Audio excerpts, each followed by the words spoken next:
Big Boss Kannada season 12ನ Gilli winner ಆಗಿದ್ದಾರೆ. ಇವರು ದೊಡ್ಡ ಮನೆಯಲ್ಲಿ ಮೊದಲ ದಿನದಿಂದಾನು ಮನರಂಜನೆ ನೀಡ್ತಾ ಬಂದ್ರು. ಈಗ ಬಿಗ್ ಬಾಸ್ ಅಲ್ಲಿ ಕಪ್ ಎತ್ತಿದ್ದಾರೆ. ಅವರ ಗೆಲುವಿನ ಬಗ್ಗೆ ಫ್ಯಾನ್ಸ್ ಕೂಡ ಖುಷಿ ವ್ಯಕ್ತಪಡಿಸಿದ್ದಾರೆ. ಗಿಲ್ಲಿಗೆ ಬಹುಮಾನ ಮೊತ್ತವಾಗಿ 50 ಲಕ್ಷ ರೂಪಾಯಿ ಸಿಕ್ಕಿದೆ. ಆದರೂ ಇಡೀ ಮೊತ್ತ ಅವರಿಗೆ ಸಿಗೋದಿಲ್ಲ.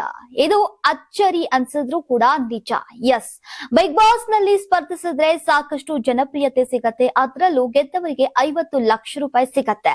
ಗೆದ್ದ ವ್ಯಕ್ತಿಗೆ ಸಂಪೂರ್ಣ ಹಣ ಸಿಗೋದಿಲ್ಲ ಅನ್ನೋದು ಅನೇಕರಿಗೆ ಗೊತ್ತಿಲ್ಲ.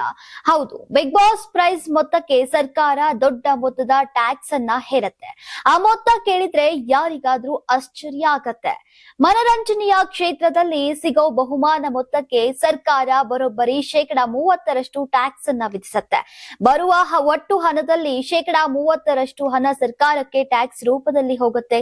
ಈ ಟ್ಯಾಕ್ಸ್ ಮೊತ್ತವನ್ನ ಸಂಸ್ಥೆಯವರು ಕಡಿತ ಮಾಡಿಯೇ ವಿಜೇತರಿಗೆ ನೀಡ್ತಾರೆ. ಹೀಗಾಗಿ ಗಿಲ್ಲಿಗೆ ಈ ಹಣದಲ್ಲಿ ಸಿಗೋದು ಕೇವಲ 35 ಲಕ್ಷ ರೂಪಾಯಿ.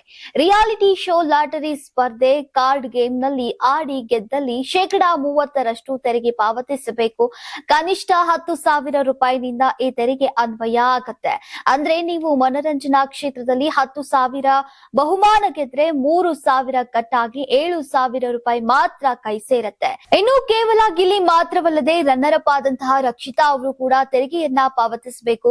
ಅವರಿಗೆ ಒಟ್ಟು 25 ಲಕ್ಷ ರೂಪಾಯಿ ಸಿಕ್ಕಿದ್ದು, ಇದರಲ್ಲಿ ಅವರಿಗೆ 17,50,000 ರೂಪಾಯಿ ಮಾತ್ರ ಸಿಗಲಿದೆ. ಉಳಿದ ಮೊತ್ತ ತೆರಿಗೆ ರೂಪದಲ್ಲಿ ಸರ್ಕಾರದ ಕೈ ಸೇರಲಿದೆ.